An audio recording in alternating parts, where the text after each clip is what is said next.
Muito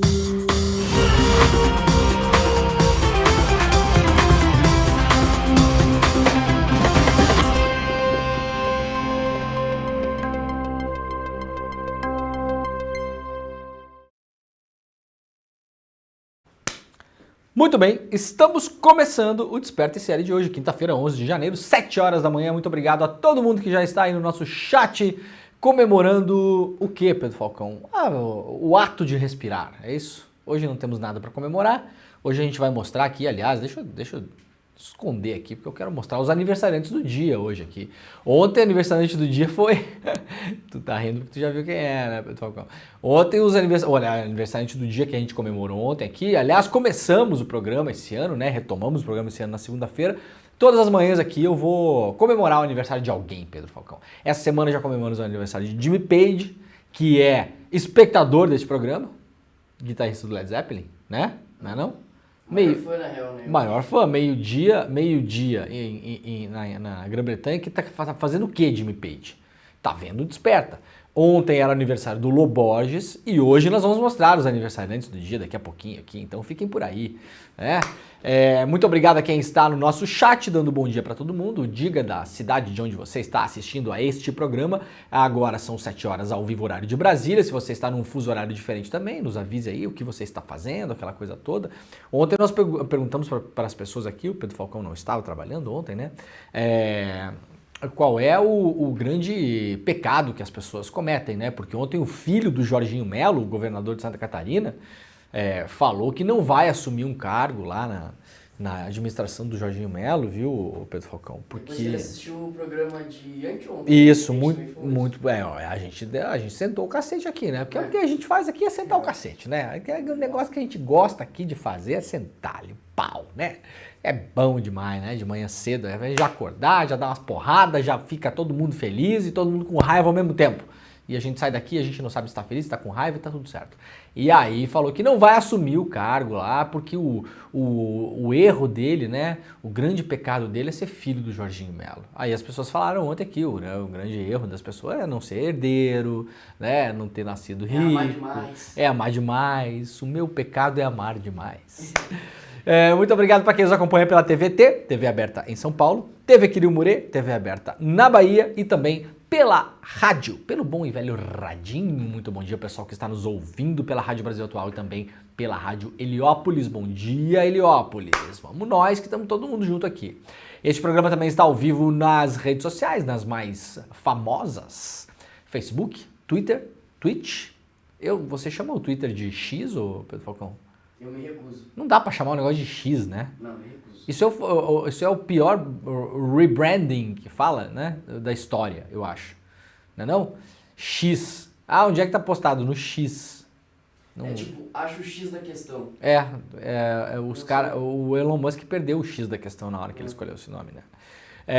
E também estamos ao vivo no Facebook, no Instagram e principalmente no YouTube, no canal do Eduardo Moreira, no canal do ICL Notícias e também no canal do Leandro Demore. Aliás, o ICL Notícias, vocês sabem, deixa eu abrir aqui, tem um portal novíssimo em Folha que estreou no final do ano passado e aqui temos as notícias belas e maravilhosas do nosso portal iclnoticias.com.br. Se você ainda não está acessando o portal todos os dias para dar uma olhada lá nas notícias do dia, nos Hot Topics, então iclnoticias.com.br, coloca nos seus favoritos. Eu vou ficar aqui congelado esperando você colocar no seu favorito. Se não colocar, não tem programa. Mas como você sabe que eu vou colocar ou não? Eu sei. A gente sabe, né, Pedro Falcão?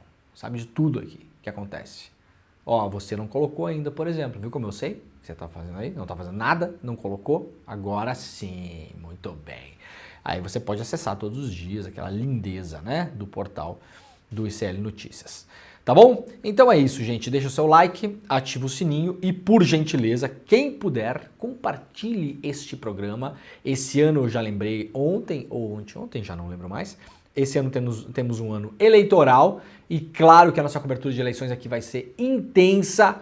Em outubro temos eleições principalmente aí nas principais cidades do Brasil, mas em todos os municípios, 5.500 municípios, para prefeitos e vereadores. O bicho vai pegar real, vai ser um teste aí de fogo também para a gente tentar entender a quantas anda a extrema-direita brasileira depois da derrota do Bolsonaro, depois do Bolsonaro inelegível. Vamos sacar mais ou menos aí qual é a força de transferência de votos, por exemplo, do Tarcísio Freitas, que é aí o principal nome, né, no pós-Bolsonaro. Sempre que se pergunta para as pessoas em quem elas votariam, as pessoas falam, eu votaria no Jair Bolsonaro. A pessoa está em Nárnia ainda, tudo bem, né? Mas na impossibilidade de poder votar no Bolsonaro, o Tarcísio de Freitas é o principal nome, com um agravante para quem não quer ver essa gente no poder, que é o meu caso aqui, por exemplo.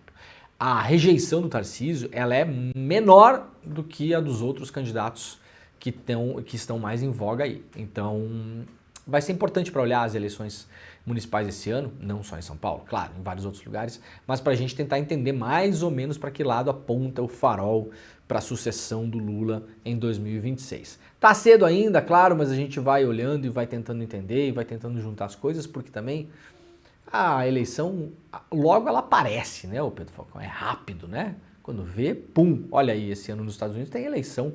Parece que o Biden foi eleito ontem mesmo, né? Não parece, cara? Se falasse para mim assim, a eleição dos Estados Unidos vai ser daqui a 2 anos, eu ia falar, não faz sentido, daqui a 2 anos tem eleição dos Estados Unidos. Não, tem esse ano já. Já voou, né? E o Trump tá vindo fortão. O Trump vem forte e... sei não, hein? Sei não pro Biden, sei não. Sei não, vamos ver, vamos acompanhar. Muito bem, vamos lá para os aniversariantes de hoje. Aniversariante de hoje é a fraude nas Americanas. Completa 1 ano hoje que as lojas americanas, Americanas S.A., divulgou ao mercado as tais inconsistências contábeis, que foi como a pessoa, né? Sabe quando você tem uma notícia ruim para contar? Daí você inventa uma palavra, ou usa palavras burocráticas, ou dá 8 voltas para falar um negócio que é simples? Aquela coisa, né, o Pedro Falcão? Olha só, seu cachorro morreu, né? Essa é a notícia. O cachorro morreu. A pessoa chega lá e fala, então, Pedrinho, sabe que os cachorrinhos também têm um céu? Sabe? E daí eles fazem a passagem, né, Pedro? E aí a gente vai sempre sentir muita saudade do Totó, né, o Pedrinho Falcão? Foi tipo assim que eles contaram o negócio da fraude nas Americanas. Inconsistências contábeis. Inicialmente, né, isso aí a gente está falando de 1 ano atrás, 11 de janeiro do ano passado. Inicialmente 20 bilhões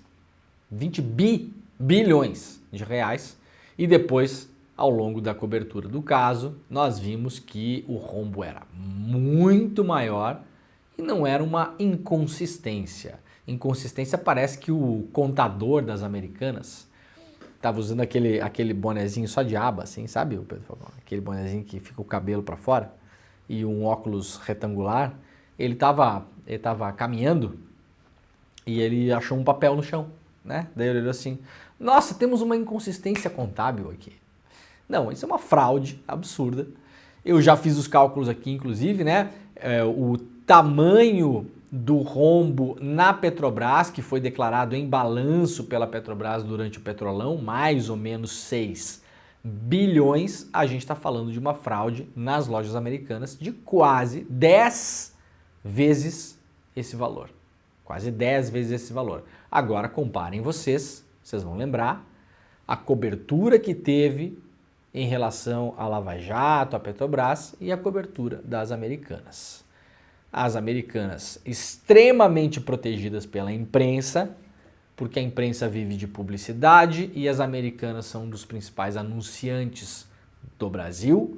E não só as Americanas, o grupo 3G Capital, que tem esses cidadãos aqui, né? O senhor Jorge Paulo Lemann, o senhor Beto Sicupira e o senhor Marcel Herman Telles, que são os aniversariantes de hoje por conta da fraude das Americanas. Também tem outras empresas que igualmente são fortes anunciantes. A gente lembra aí sempre do Burger King, mas não é só esse, né? São vários outros interesses e investimentos em várias áreas da economia brasileira e mundial, porque esses caras são os legítimos globetrotters, como se fala, né? Os caras, né? Os tratores que vão passando a boiada deles aí pelo mundo. E aí, claro, vocês vão lembrar a diferença de tratamento entre a fraude das Americanas e a fraude e o roubo que teve na Petrobras por ex-diretores da Petrobras cobrando propina durante os anos do Petrolão. Aí entendemos mais ou menos como as coisas funcionam também. Ah, mas a Americanas é empresa privada e faz o que quer. Não é assim não. Primeiro que não é assim não, tá? Primeiro que não é assim não. Ou você acredita, igual o Paulo Guedes, que existe o PIB público e o PIB privado. Aí também é um problema seu, né? Aí cada um tem a crença amalucada que quiser, tá? O rombo das Americanas causou vários problemas, que quem vai ter que assumir esses problemas no fim das contas é o Estado. E para além disso, as Americanas são uma empresa cotada em bolsa e tinha empréstimos de bancos públicos ali. Banco do Brasil, Caixa Econômica Federal e marginalmente alguma coisa de BNDES. Então não é assim não. Gente, nenhuma fortuna é construída quando ela chega nesse montante sem dinheiro público. E não é pouco dinheiro público não, tá? É muito dinheiro público. Então não é assim que a coisa funciona. É quase como se corrupção em empresa privada fosse irrelevante. Ah, corrupção em empresa privada é problema da empresa. Ah, ok, então não é problema nem da justiça, é isso? A justiça não tem que se haver. Então se as Americanas têm um esquema lá dentro de corrupção, de fraude fiscal e dá o calote num monte de pequenos negócios que vendem coisa para as Americanas, a justiça não tem que se envolver, porque é problema da empresa privada. Ora, não é assim que funciona. Não é mesmo? Aqui na capa do Estadão, fazia tempo que a gente não falava do Estadão aqui, né? A gente tá boicotando o Estadão neste programa, porque depois da série de pataquadas que o Estadão fez no ano passado, já não se confia em absolutamente nada que o Estadão publica. Eu todos os dias acesso o Estadão pela manhã, mas olha, sinceramente, em respeito a vocês, em respeito ao público que acompanha aqui, a nossa comunidade, eu preciso gastar muito tempo toda vez que eu vou ler uma matéria do Estadão, porque eu preciso ler com muita atenção, com muito cuidado, checar todos os dados, ir lá para o Google, procurar e tal, não sei o que, me dá um trabalho enorme. E também não é assim que o Estadão está publicando algumas coisas que prestam nos últimos tempos também, não está saindo quase nada relevante no Estadão, sinceramente. Se sai, eu vou trazer aqui para vocês, claro, a gente não vai negligenciar a informação. Mas depois da tal da dama do tráfico, depois do tal do empréstimo que o Lula deu para a Argentina para tentar derrotar o Milei, duas matérias emblemáticas do ano passado, matérias absolutamente esdrúxulas, que não parariam em pé sob o olhar atento de um editor iniciante, eu preciso, de fato, tomar cuidado ao ler as matérias do Estadão. Mas aqui, como são coisas factuais que a gente já conhece, temos na capa do Estadão aqui algumas coisas sobre as Americanas, né? Em um ano de crise, que completa hoje, a empresa perdeu 93% do valor de mercado e demitiu 5 mil pessoas.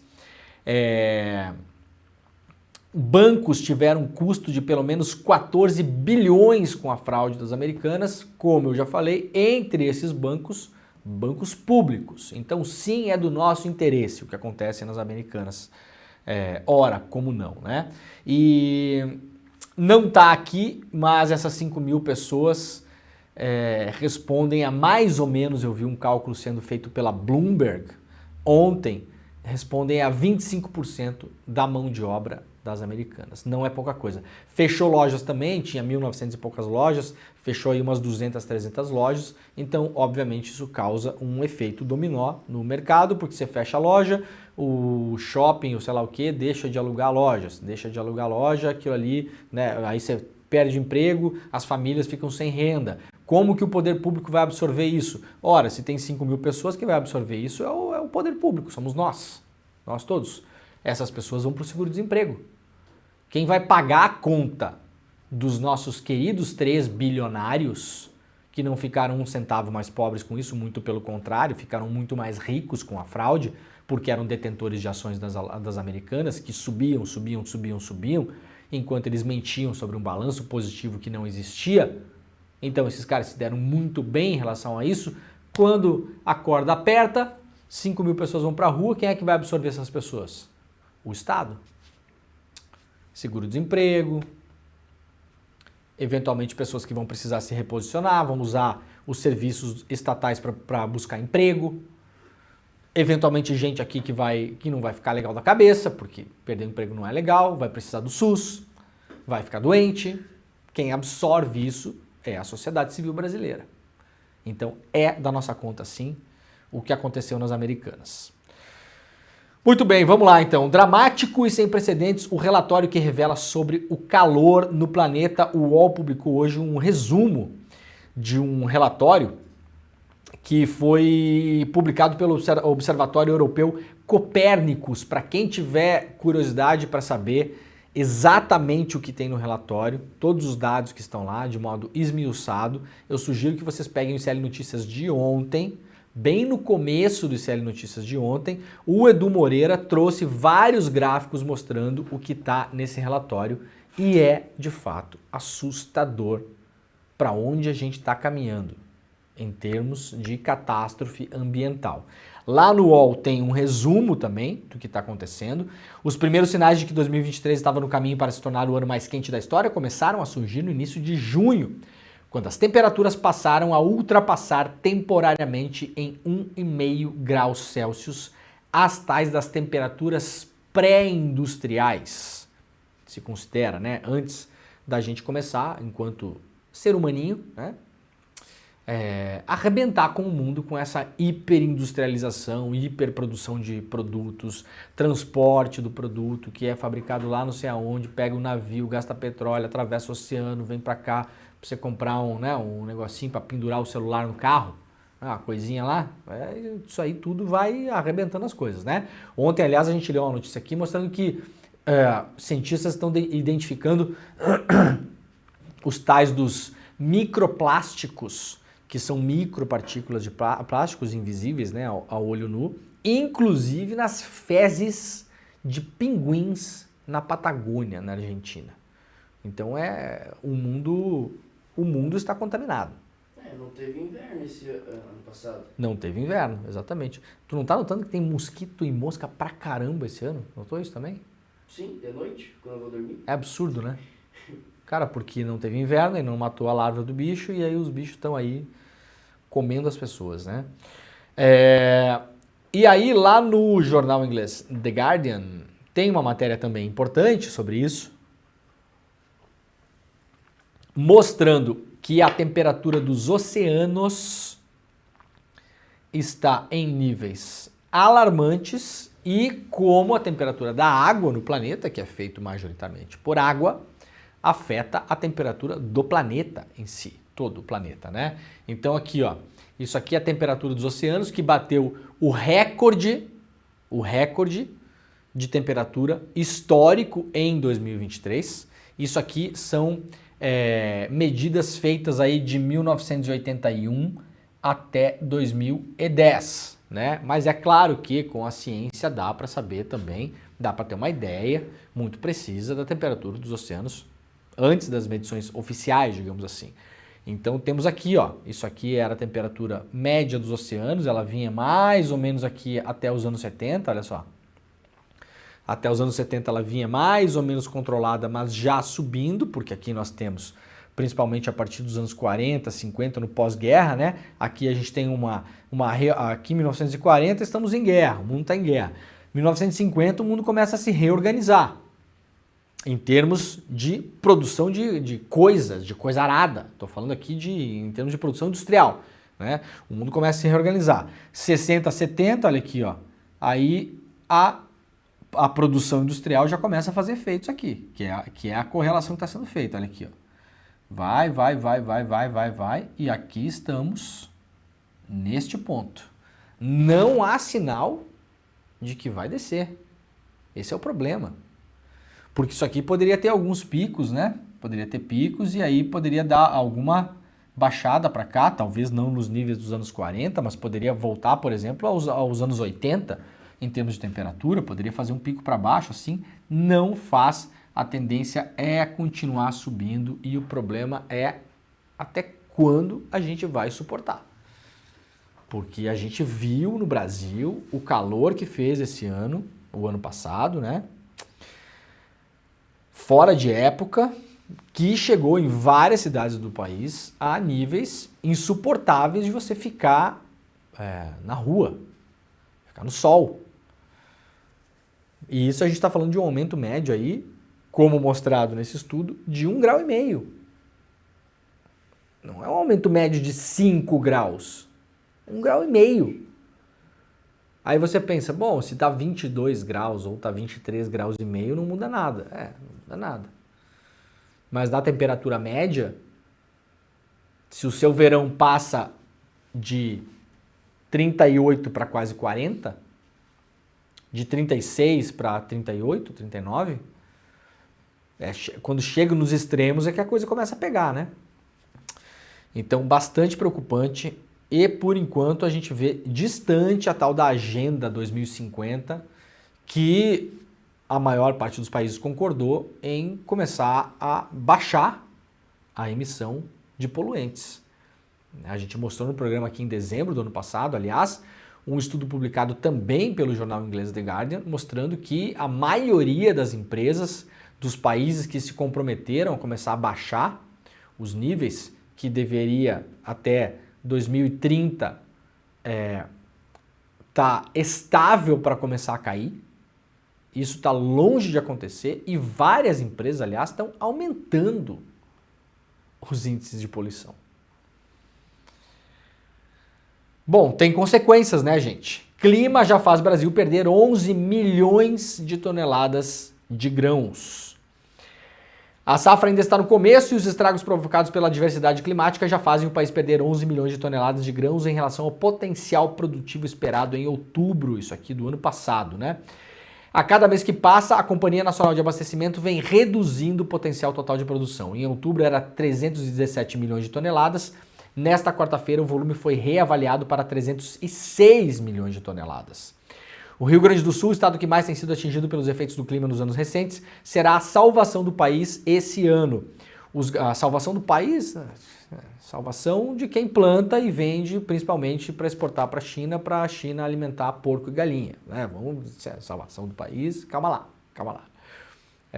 Quando se fala do agro, tem várias coisas no agro, né? Tem o tiozinho que planta alface, esse sim, o que planta cenoura, legal, né? O que cria galinha, bacana, mas isso, aqui a gente está falando de monocultura massiva, principalmente soja, e soja a gente sabe que a maior parte da soja plantada no Brasil não sequer fica no Brasil, vai embora, para alimentar porco e galinha na China, como eu acabei de falar. Então, salvação do país, calma lá, né? Os gaúchos serão os únicos entre os principais produtores nacionais que conseguirão elevar o volume de grãos nesse ano. Eles vão colher 44% a mais de milho, 68% a mais de soja e 11% a mais de arroz. Já os mato-grossenses, castigados pelas irregularidades das chuvas nessa safra, deverão ter uma queda na produção de grãos de 11,4 milhões de toneladas, recuando dos 101 milhões de 2023 para 89,6 milhões neste ano. Talvez quando começar a bater nessa galera aqui, os caras vão começar a se preocupar. Enquanto isso, a coisa não vai andar de fato, né? Vamos lá para o Globo, no Rio de Janeiro. Proibição de carros de aplicativo e corte de internet. Moradores da Zona Oeste do Rio denunciam interferência do tráfico e da milícia. Na Praça Seca, caixa da luz da Claro foi arrancada, enquanto na Gardenia Azul, motoristas de Uber e 99 não podem acessar algumas comunidades. É o avanço cada vez maior da milícia. Isso aqui não é exatamente novo, mas está cada vez mais à luz do dia. Essa é a diferença do que está acontecendo com a milícia no Rio de Janeiro. Hoje, a Praça Seca é uma região no Rio de Janeiro de conflito quase que permanente nos últimos anos. Já teve guerra campal na Praça Seca algumas vezes. Aliás, não foi uma nem duas. Então, a gente deu as notícias ontem aqui sobre o Equador, né? Mas o Brasil, em alguns lugares, por exemplo, no Rio de Janeiro, não tá devendo nada para o Equador, gente. Nada. Ontem o Eduardo Paes, aliás, postou no Twitter, nós demos a notícia aqui, que a milícia fez chegar um recado para a prefeitura, cobrando 500 mil reais para que a prefeitura pudesse continuar uma obra em um parque que está fazendo na região de Piedade, onde ficava uma universidade que foi desativada, faliu nos últimos anos. A universidade era a Gama Filho, né? Então, assim, não tem mais a mínima sutileza a parada, né? Assim, a milícia extorquindo a prefeitura. Vocês imaginem a prefeitura pagando um resgate? Um Pix do Eduardo Paes na conta da milícia? Não está longe de acontecer.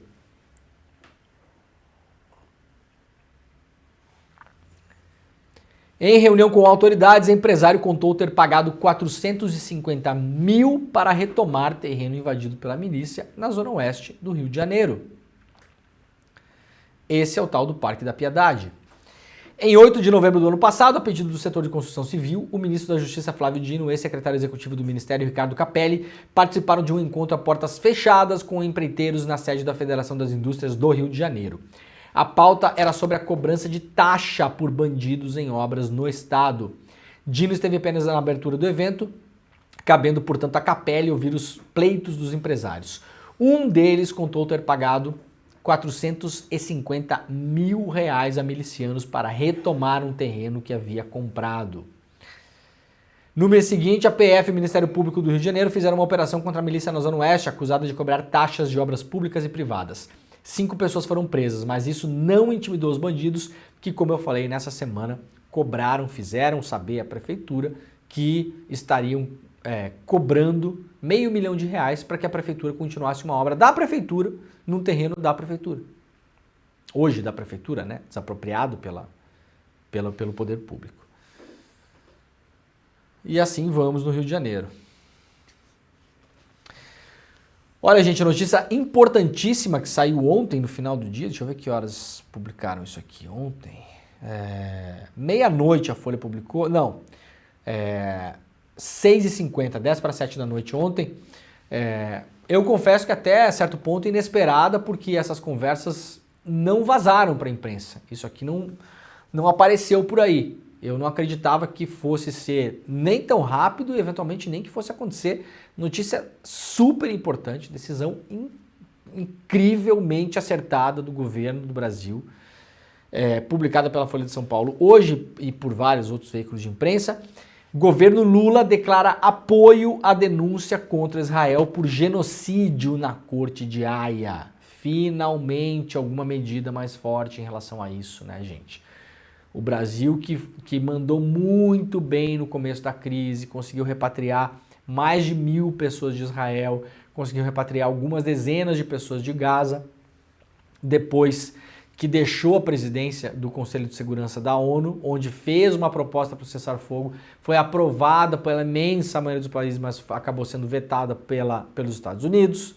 Depois o Brasil começou a andar meio de lado nesse assunto. Vamos combinar entre nós aqui que o morticínio continua em Gaza, o Netanyahu está nesse exato momento em que a gente está fazendo o programa aqui, terraplanando Gaza, porque obviamente o objetivo ali é anexar a região, roubar o território e colocar o território em Israel e vender lá apartamento de luxo na beira do Mediterrâneo. É isso que está acontecendo agora. E o governo brasileiro estava olhando para cima e assoviando em relação a isso. Agora, decisão muito importante do governo Lula, anunciada na quarta-feira, portanto ontem, que apoiará a denúncia da África do Sul à Corte Internacional de Justiça da ONU para apurar a acusação de que Israel comete genocídio contra o povo palestino em Gaza. A ação do país africano foi apresentada ao tribunal, mais conhecido como Corte de Haia, no último dia 29. O documento acusa o Estado judeu de descumprir a Convenção Internacional contra o Genocídio, segundo o qual o termo pode ser definido a partir de 5 diferentes práticas. Matar, vamos levantar porque isso aqui é importante. Vamos lá. O que é genocídio? Isso aqui é uma definição aceita já no direito internacional há uns bons anos, tá, gente? Há uns bons anos. Que, aliás, Israel já foi condenado por genocídio na Corte de Haia. Já foi. Pelo genocídio num campo de refugiados algumas décadas atrás. Então não é nenhuma novidade o que o país Israel faz na região. Como se define genocídio? Matar membros de um determinado grupo nacional, étnico, racial ou religioso. Está acontecendo? Sim. Causar danos físicos ou mentais graves a este mesmo grupo, nacional, étnico, racial ou religioso. Está acontecendo? Obviamente, sim.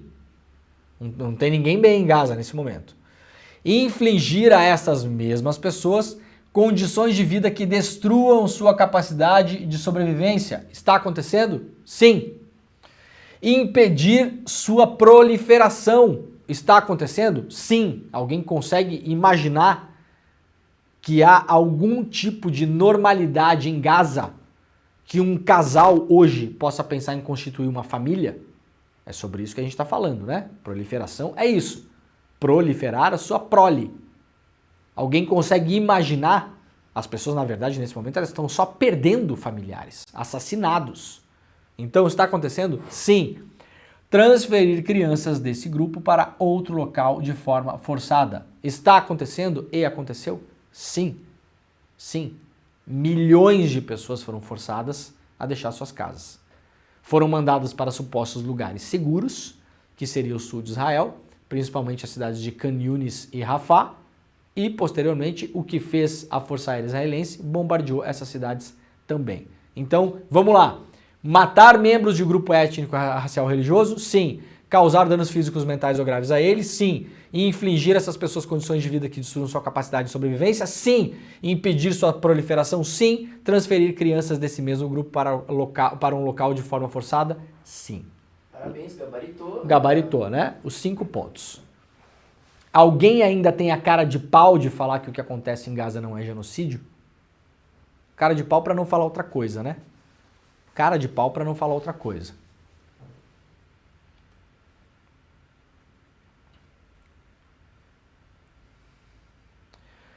O apoio do Brasil foi divulgado horas depois de o presidente Lula ter se reunido com o embaixador palestino no Brasil, o Ibrahim Al-Zeben.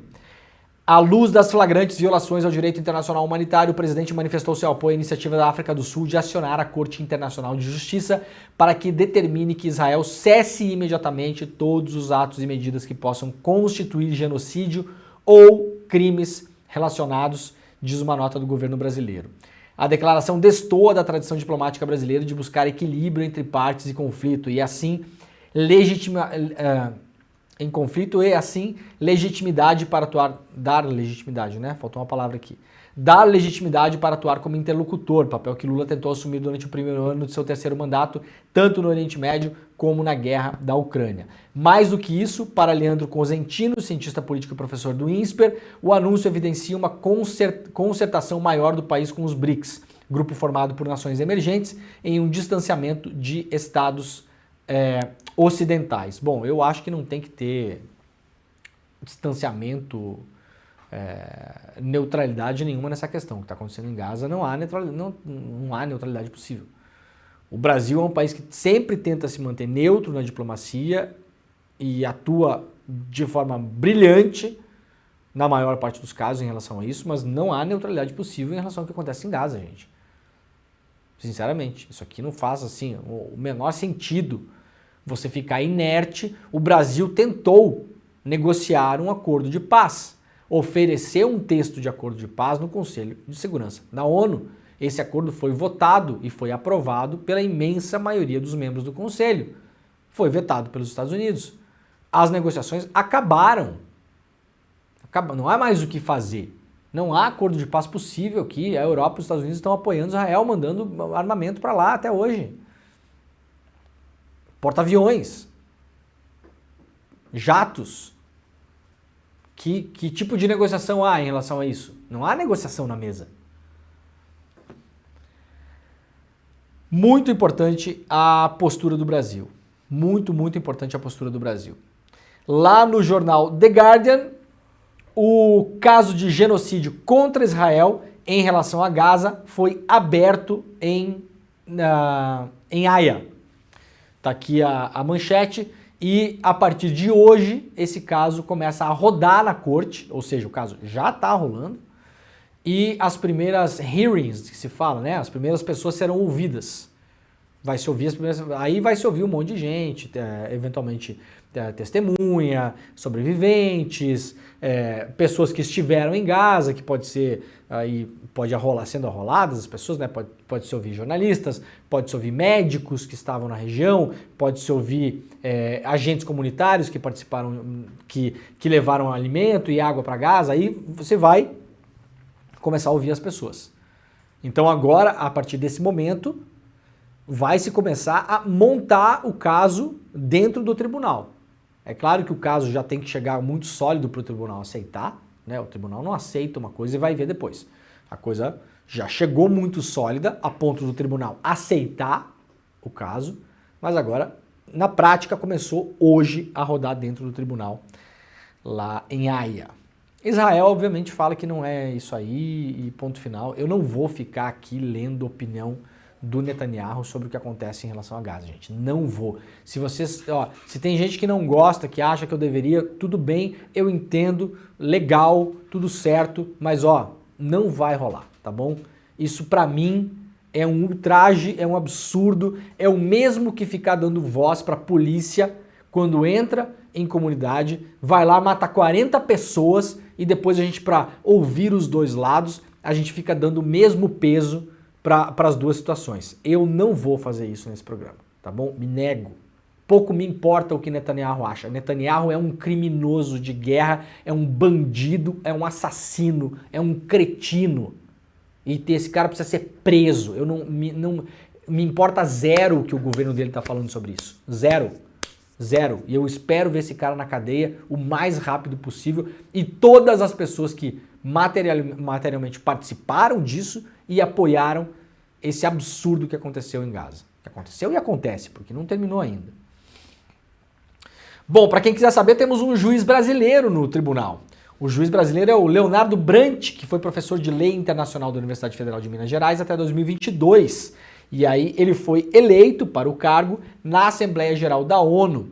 Ele está no grupo, esse aqui é o grupo de juízes da Corte Internacional, e está aqui o juiz brasileiro, o Judge Brant, como está identificado aqui. Isso aqui é uma matéria publicada lá pela revista Fórum, quem é o juiz brasileiro que vai julgar Israel a partir de amanhã. Então quem quiser, quem tiver curiosidade, pode ir lá para a revista Fórum para ler. Olha a notícia do dia, né? A notícia da política brasileira relevante do dia é que o Ricardo Lewandowski finalmente deve ser anunciado hoje como o substituto do Flávio Dino. Será então o Ricardo Lewandowski, o novo ministro da Justiça e da Segurança Pública, o ex-ministro do Supremo Tribunal Federal, Ricardo Lewandowski. Já vinha sendo cogitado aí desde o ano passado. Aqui no ICL a gente falou sobre isso, né? Aliás, podemos dizer que antecipamos a informação, né? Também, enfim, aquela coisa, né? Muitas vezes, grande coisa que antecipou, né? O Pedro Falcão, mas de fato mostra que a gente está aqui, tá trabalhando, né? A gente antecipou essa informação já no ano passado, antes do recesso, dizendo que o Lula ia escolher o Lewandowski, já tinha escolhido, na verdade, no ano passado, né? Eu trouxe a informação, falei, olha, o Lula já escolheu o Lewandowski, convite já está feito. Se o Lewandowski disser sim, será ele o próximo ministro da Justiça. Não havia dúvida em relação a isso. E aqui está confirmando então a informação. O ministro aposentado do STF, Ricardo Lewandowski, vai assumir o Ministério da Justiça e Segurança Pública no governo Lula. Detalhes do anúncio, que deve ocorrer nesta quinta-feira, portanto hoje, foram discutidos em reunião nesta quarta-feira, portanto ontem. Lewandowski, que tem 75 anos, vai substituir o Flávio Dino, que foi, portanto, indicado e sabatinado e aprovado para o STF em dezembro.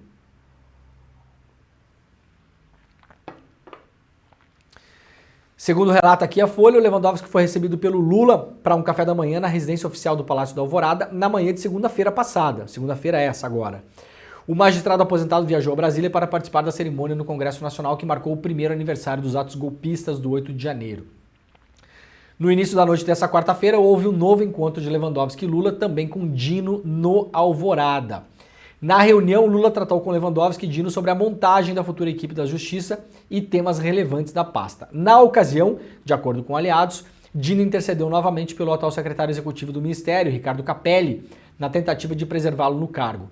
O Lewandowski, no entanto, reiterou o desejo de contar com uma pessoa de sua confiança no segundo posto mais importante do Ministério. Dessa forma, auxiliares de Lula dizem que a tendência é que Capelli deixe o governo. Capelli é um cara muito importante no Ministério da Justiça. Lembrando que o Capelli, que assumiu a segurança de Brasília no 8 de janeiro do ano passado, então tem essa relevância histórica, inclusive o Capelli, né? Ele ocupou um espaço importante aí nesse vácuo que o Dino está fora do Ministério, está dentro e fora. O Capelli apareceu bastante em dezembro aí e gostaria de continuar no Ministério da Justiça, mas o Lewandowski, como toda pessoa que chega num cargo de liderança, vai eventualmente querer escolher o seu braço direito para trabalhar com ele ali. Então a tendência é que o Capelli saia, tá bom? Então duas coisas importantes. Aparentemente está resolvida a questão. Temos um novo ministro da Justiça e da Segurança Pública. Questão número 2, para a gente pensar juntos aqui. Vamos lá. Qual foi o movimento que o governo Lula fez em relação a, principalmente, a segurança pública no Brasil? No primeiro ano de governo, ano passado, liderado pelo Flávio Dino, o Ministério, e tendo o Ricardo Capelli no lugar onde ele está e atuando ele da maneira onde ele atua. Foi um discurso de combate ao crime. Nós temos um problema sério, histórico no Brasil, de criminalidade. É uma questão que muitas vezes, até em cidades menores, isso de fato não é realidade, mas a percepção do brasileiro em relação à insegurança ela é muito alta. As pesquisas sempre conseguem captar isso. Qual o seu principal problema que você acha que o Brasil tem? Saúde, educação, segurança. Né? É sempre isso. Saúde, educação, corrupção, segurança. Então a segurança sempre está ali, quando se faz pesquisa e pergunta para as pessoas. De novo, a percepção, nesses casos, não no caso material, óbvio, mas a percepção da insegurança, quando a gente está falando da política, de eleições, de você tocar um governo, de você pensar nas prioridades do seu governo, a percepção ela é mais importante do que a realidade. Tá bom? Então, por exemplo, você que está nos assistindo aí, mora numa cidade pequena. Quantos homicídios teve na sua cidade nos últimos 5 anos? Eu já morei numa cidade no Brasil, uma cidade muito pequena, que no tempo que eu morei lá, em 5 anos, teve 3 homicídios. 5 anos. Então a segurança não é um problema da cidade. Mas a sensação de insegurança da população local, ela é mais ou menos parecida com quem mora no Rio de Janeiro, ou em São Paulo, ou em Salvador, ou em Belo Horizonte. As pessoas fazem muro, coloca caco de vidro em cima do muro, e faz o portão, e não sei o quê. Precisa? Não precisa. Na prática não precisa. Mas a sensação é essa. O que é que fez o governo Lula no ano passado? Com a atuação do Flávio Dino e do Capelli. O Flávio Dino várias vezes anunciou operação da Polícia Federal em relação ao tráfico de armas, tráfico internacional de drogas. O Capelli fez várias ações em relação a isso também, deu várias entrevistas falando em relação à bandidagem, à violência, não sei o quê. Teve reuniões no Rio de Janeiro para combater o crime, as milícias. Então foi muito para esse lado, numa tentativa de mostrar para a população que, ao contrário do senso comum, que é real, ele é palpável no Brasil, ao contrário do senso comum, a esquerda se preocupa sim com a segurança. Porque há um senso comum, não sei se é a maioria da população não, mas milhões de pessoas acreditam nisso, que a esquerda não se preocupa com segurança. A pauta segurança não é uma pauta de esquerda. A pauta segurança é uma pauta de direita. Não à toa os governos de extrema-direita no mundo todo nos últimos anos, não só historicamente, mas esses que vêm surgindo aí, Trump, Bolsonaro, Orbán e tal, eles são os tais dos governos de lei e ordem. Milei agora. Quem é que o Milei coloca para pauta de segurança na Argentina? A Patrícia Bullrich, que é conhecida na Argentina por ser uma tal de linha dura contra a bandidagem, contra a vagabundagem, essa coisa toda. Então, a segurança não é uma pauta percebida pela população como uma pauta de esquerda. Até os mais extremistas, os mais reacionários, o pessoal mais doidão ligado ao bolsonarismo, chama inclusive a esquerda de marmita de bandido, não sei o quê. Então a gente pega o meme aqui para trazer para a real. Muito bem, o governo Lula no primeiro ano tentou começar a mudar essa história.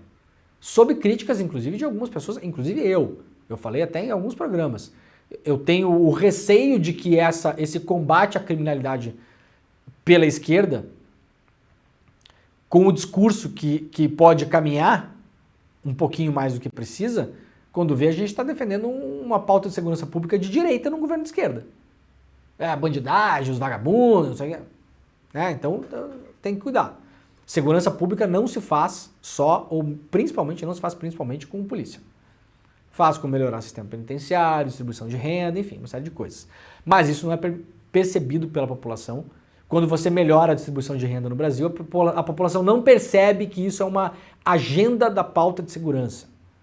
Agora com o Lewandowski, se o Lewandowski entra e tira o Capelli, o Lewandowski não é um cara que tem essa mentalidade de policial, né? O Lewandowski dificilmente é alguém que você vai ver falando sobre crime e combate ao crime e tal, como o Capelli fala, por exemplo. E aí me dá a sensação, para encerrar o comentário dessa notícia, que o governo não tem convicção nenhuma sobre qual o tipo filosófico,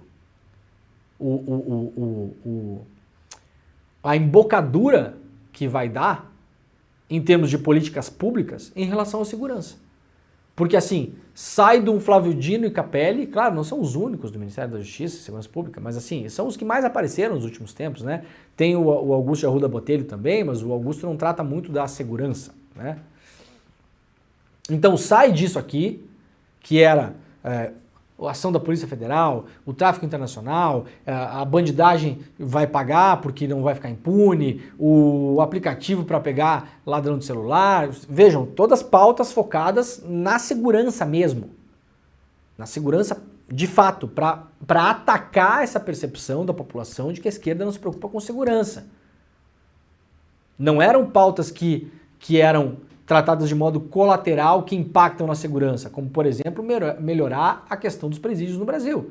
Os presídios no Brasil funcionam de modo que piora a segurança pública no Brasil, porque eles são um local de formação de soldados para as facções. E isso piora a nossa segurança pública. Se os presídios fossem melhores, mais organizados, a segurança pública melhoraria. Agora sai disso e vai para o Lewandowski. O Lewandowski é um cara mais institucional. O Lewandowski era ministro do STF. Não se viu o Lewandowski, em todos os anos que ele ficou no STF, tocar na pauta de segurança pública da maneira como a gente viu no governo no último ano. É claro que ele vai ter que cuidar disso, é um ministério que ele vai assumir, ora. Agora, o approach deve ser diferente. Então me passa a sensação de que agora é outra coisa. Por isso muita gente defende que o Capelli fique no lugar onde ele está. Porque enquanto o Lewandowski vai ter um outro jeito de tocar as coisas, ainda se manteria ali o Capelli que vai continuar. Ora, não era esse o projeto do governo? Ou o projeto mudou agora? A ideia mudou. A ideia não é mais combater agora o senso comum de que a esquerda não se preocupa com segurança. Não se preocupa com roubo de celular, com roubo de carro, com roubo de pedestre, com arrastão. Essa é a percepção de milhões de pessoas no Brasil. A esquerda não se preocupa com isso. Pelo contrário, até defende os caras porque eles são as tais das vítimas da sociedade. Esse é o senso comum de milhões de pessoas no Brasil. Então, agora se abandonou a ideia de falar sobre isso? Não é mais isso agora, então? É outra coisa? Tá bom? Então ficamos aí com essa reflexão, né, Pedro Falcão? Podemos fazer umas reflexões, né, Pedro Falcão? Sempre. Pedro Falcão tá cansado hoje, gente. Eu sei qual é o seu problema, Pedro Falcão. O Grêmio não está contratando ninguém e se não chegar ninguém com esse time que a gente tem, a gente vai cair. Não. Vai cair. Vai cair. Calma lá, paizão. Esquece. 50% dos gols do Grêmio no ano passado foram feitos ou construídos por um só homem. Ele, Luizito Soares, de saudosa memória, de passagem meteórica e estonteante pelo Grêmio. E agora o que faremos, Pedro Falcão? O Grêmio contratou, sabe o que, Pedro Falcão, ontem? Um goleiro. Goleiro faz gol, Pedro Falcão. Só o Rogério Ceni fazia gol. Verdade. Goleiro faz gol? Não. Eu falei pro Renato ontem aqui, eu posso assumir o gol do Grêmio, porque da última vez que eu fui jogar bola, eu sou goleiro, eu tomei 15 gols. Mas o Renato tem uma lógica que ele usa no Grêmio que você tem que fazer mais gol do que toma, não importa quantos gols toma. Tanto é que a defesa do Grêmio no ano passado foi a mais vazada ou a segunda. Nossa, foi sacanagem aquilo. Então, se o Grêmio fizer 16 gols por partida, eu posso tomar 15, assumir a meta do Grêmio. O Grêmio manda embora esses goleiros que estão tudo lá e contrata o Suárez de novo, né, cara? Porque o único jeito da gente pensar nisso é com o Luizito Soares. Ministério de Lewandowski deve preservar PT e esvaziar PSB no segundo escalão. O Capelli é do PSB, né? Então, o movimento deve ser mais ou menos esse. Deixa eu ver se tem alguns nomes aqui, eu não cheguei a dar uma olhada. Eu acho que é mais genérico isso aqui, não tem nenhum. Tem o Capelli, deve sair e colocar secretários mais discretos, diz a Folha aqui. É isso que eu tô falando aqui, gente. Assim, o Dino não é nada discreto. O Capelli não é nada discreto. E eu posso imaginar que eles estavam ali fazendo o que estavam fazendo porque o governo tinha um projeto de segurança pública. Tudo bem que pode não interferir lá na prática, né? Os projetos vão continuar e tal, não é isso que eu estou falando. Um projeto de mudar a percepção pública em relação a como a esquerda trata da segurança. E aparentemente agora é outra coisa, sai disso aqui para outra coisa. É uma mudança paradigmática, por assim dizer.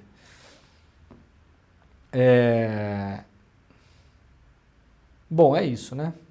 Não tem mais aqui o nome de quem sai, de fato. Brasileiro com renda de R$4.000 por mês tem a mesma cobrança de imposto de renda de quem ganha R$4 milhões por mês. Isso aqui é notícia boa pro cara que acha que é rico, né? O cara ganha 8 conto por mês no Brasil, já dá para se achar rico, porque dá de fato, né? Dá para dizer que você ganha legal. Quem ganha 8 pau por mês hoje no Brasil ganha bem, né? Depende muito de onde mora também, mas assim, é um bom salário, né? Aí o cara ganha 8 pau por mês, vai lá e pedala um Renegade 2019 em 120 meses, naquele consórcio que o cara fez aí, que tá sorteado, né?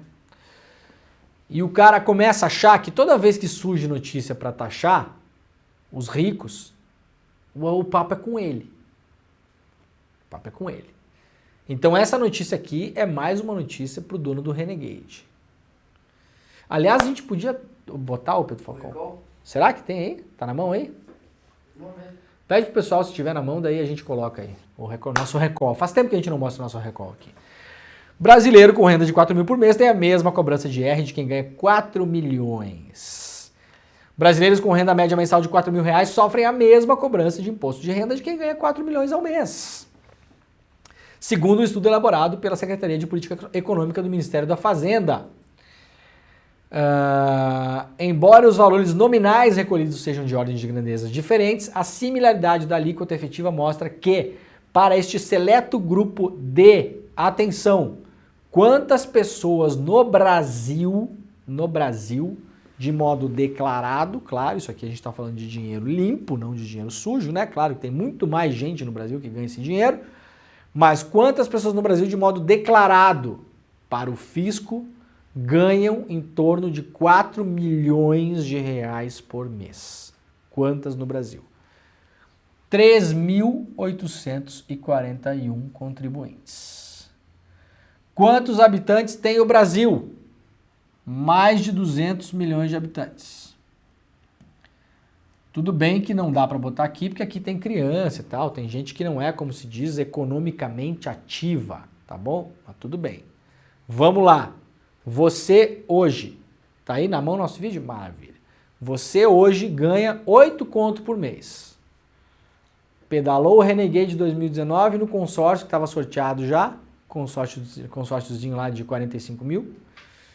Não dava para pegar o Renegade. No terceiro mês teve que já trocar as buchas da suspensão. Gastou R$1,5 pau, né, Pedro Falcão? Já deu ruim o Renegade, já foi. Não sabia que tinha que trocar o óleo do câmbio, já foi lá mais 800 pau. já se arrependeu, mas vai ter que manter agora porque o seu vizinho que ganha 4 acha que você é rico. Você que ganha 8, faça uma conta rápida e imagine que você, nos 200 milhões de peixezinhos de brasileiros, qual a chance de no próximo ano, ou nos próximos 10 anos, ou no próximo século, você ser parte do seleto grupo de 3.841 pessoas que ganham 4 milhões de reais em média por mês no Brasil. Não é muito alto não, né? É pouco, né? Então você já entendeu o que eu estou querendo falar aqui para você. Quer o recall? Vamos botar o recall, deixa eu só terminar de ler aqui a notícia. Ó. Na visão do governo, o quadro é fruto da isenção de rendimentos como lucros e dividendos distribuídos por empresas a seus acionistas, um exemplo da regra que contribui para acentuar a desigualdade de renda no Brasil. No 0,01% mais rico, quase 70% da renda é isenta, afirma a subsecretária de Política Fiscal, Débora Freire. As disparidades foram elencadas no relatório da distribuição pessoal da renda e da riqueza da população brasileira, elaborado pelo governo com base em dados do IRPF de 2023. Isso aqui é parte também, vamos lá, né, para a gente falar como as coisas acontecem na vida real. Isso aqui é uma notícia? Sim, é uma notícia. Está publicada como notícia. Mas essa notícia é de interesse do Ministério da Fazenda, do Fernando Haddad. Por quê? Porque esse ano vai se discutir publicamente taxar lucros e dividendos das empresas. Aí, você que tem uma microempresa vai ficar apavorado agora. Vai pensar, meu Deus, todo ano a minha microempresa, ai meu Deus, eu faturo 12 conto por mês. Aí no final do ano eu distribuo lucros e dividendos. E quem faz isso sabe que isso é isento de imposto de renda. Claro que você já pagou um monte de imposto até chegar nesse lucro e dividendo da sua empresa. Você sabe disso, quem tem empresa sabe. Mas quando você lança no imposto de renda, quando você vê o cálculo feito ali pelo programa, você vê que a cobrança de alíquota do imposto de renda em relação ao lucro que você teve no seu CNPJ é zero. Aí você pensa, meu Deus, vou morrer. Vão começar a pegar meu dinheirinho. Não, meus filhos, isso aí é só para empresa que fatura X milhões por ano. Não é com você, tá bom? Fica tranquilo, fica tranquilo. Vamos ver até se tem isso aqui, porque é importante. Vamos ver se eles colocaram aqui. Isenção, biriri, bororó. Vamos ver se a Folha pegou o dado aqui, porque é importante, mas eu acho que não tá aqui, né? Lucros e dividendos, o grupo 114, baraná, considerado total, poruru, não tem. Não tem. Eu queria achar um número aqui do faturamento, né, que tem que ter, mas não tem. Muito bem, acabamos o programa. Vamos encerrar com o nosso vídeo maravilhoso. Então, a gente vai encerrar com uma propaganda que a gente fez aqui, uma propaganda importante, para você entender de uma vez por todas que você não é a pessoa que vai se dar mal com a taxação dos ricos, tá bom? Fica tranquilo, dorme sossegado, vai dar tudo certo, vai ficar tudo bem, o ano tá recém começando, paz e amor para todo mundo. Ó, o programa tá terminando, daqui a pouquinho tá começando o ICL Notícias, primeira edição nesse mesmo link, fiquem por aí, nós voltaremos amanhã com o Desperta ICL, hoje, quinta-feira, 11 de janeiro, 7h59 da manhã. Muito obrigado e tchau. Atenção, proprietários dos veículos Toyota Hilux, Nissan Kicks, Volkswagen Nivus, Mitsubishi Pajero Sport, Jeep Gladiator Rubicon, Hyundai Creta, Citroën C4 Cactus, Chevrolet Camaro e similares de diferentes marcas que compraram seus carros em prestações ou depois de suarem fazendo hora extra no trabalho, este aviso é para vocês. Saibam que não estão na lista dos mais ricos do Brasil e que não deverão ser taxados como as 2.500 pessoas que têm juntas cerca de 850 bilhões de reais de patrimônio e aplicam em fundos exclusivos e que só rendem e não pagam impostos. Se a senhora ou senhor não fazem parte deste grupo, Sejam justos e apoiem que os super ricos paguem impostos como vocês.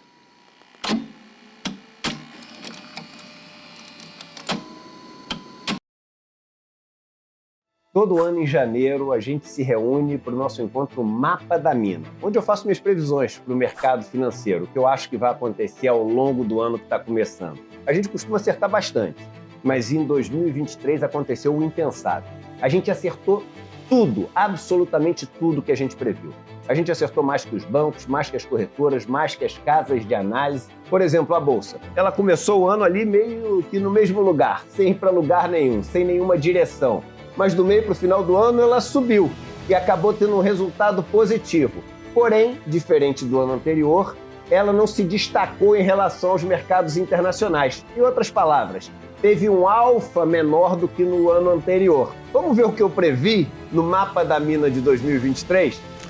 O Ibovespa ele deve ter um primeiro semestre sem grandes movimentos direcionais. Ao longo do ano de 2023, a Bolsa, essa é a minha previsão, é a minha expectativa, a Bolsa parece ter maior probabilidade de alta do que de queda, mas com menos alfa em relação aos mercados externos do que em 2022. Pois é, na mosca. Impressionante, né? Inclusive com a riqueza de detalhes, com essa história de alfa e etc. Quer saber as minhas previsões para o ano de 2024? O encontro vai acontecer no dia 28 de janeiro, um domingo, às 8 horas da noite, no horário de Brasília. Se inscreve agora no link aqui em cima ou aqui embaixo, gratuitamente, e chame os seus amigos e amigas para participar. Em 2023, quem participou se deu bem. Agora é a sua chance de se dar bem em 2024 ouvindo as nossas previsões.